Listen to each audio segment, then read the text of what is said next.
Mange mennesker, når de tenker på Sankt Olav, tenker på vikingkongen, krigeren. Og han var jo også en kriger. Men den krigen han sto i, den ble utspilt på mange plan.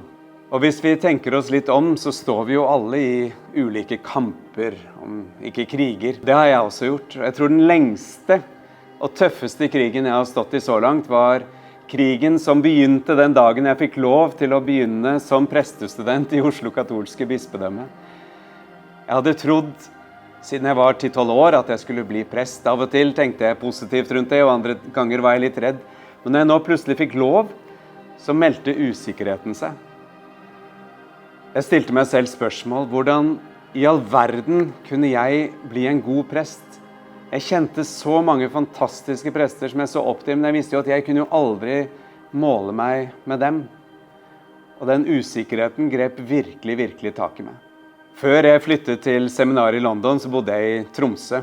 Og jeg var i Tromsø med noen venner for å hente alle tingene mine og kjøre dem ned til Oslo. Og en kveld, eller rettere sagt en natt, så snek vi oss inn i klosterkirken. Vi likte å synge, så vi sang sanger sammen, og jeg husker vi sang sangen «Lær meg å kjenne dine veier». Der en av setningene «Når jeg har tenkt meg trett til døden, si så hva du har tenkt, å Gud», og jeg sang den sangen med så mye innlevelse. Og da vi var ferdig med å synge, så hadde vi litt stillhet. Men plutselig så dukket det opp en stemme, eller noen ord kom i hvert fall inn i hodet mitt. Og de ordene overrasket meg litt. «Hold kjeft, frykt ikke, jeg med deg». Det var ordene som kom inn i hodet mitt etter å ha sunget den sangen. Hold kjeft, frykt ikke, jeg med deg. Det som skjedde der i kirken den kvelden, de ordene, de ga meg mot til å faktisk reise i seminaret. Men det ble en kamp. En kamp med Gud, men kanskje først og fremst egentlig, hvis jeg skal være ærlig med meg selv. Kampen begynte å bli litt enklere faktisk her i Stavanger. Jeg ble sendt hit som prestestudent i et år for å leve i menigheten, og jeg elsket det. Her i Stavanger, med alle menneskene jeg møtte, så fant jeg tilbake til gleden virkelig over kallet. Jeg følte meg fortsatt utilstrekkelig, men jeg så i hvert fall at jeg også kunne bidra på en god måte. Med litt mindre motstand, men fortsatt frykt og tvil om jeg kunne bli en god prest, ble jeg så sendt til Roma, hvor det første jeg måtte gjøre var å lære italiensk. Og det var jo skummelt nok. Og igjen meldte alle spørsmålene seg. Hvorfor meg? Kunne du ikke valgt noen andre, Gud? Jeg klarer aldri dette. Dette ikke meg. Men der i Roma så oppsøkte jeg Olavsalteret. Et alter i Roma i en kirke hvor dette bildet henger. Og der knelte jeg ned ved siden av Pater Fo som var med meg. Og jeg ba, og jeg ba. Og jeg maste og maste på Gud igjen. Og igjen meldte disse ordene seg.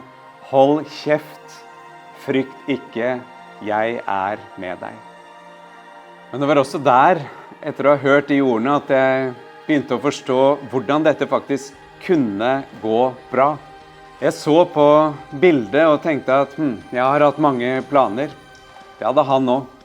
Hvor mye jeg var redd for, det må han også ha vært.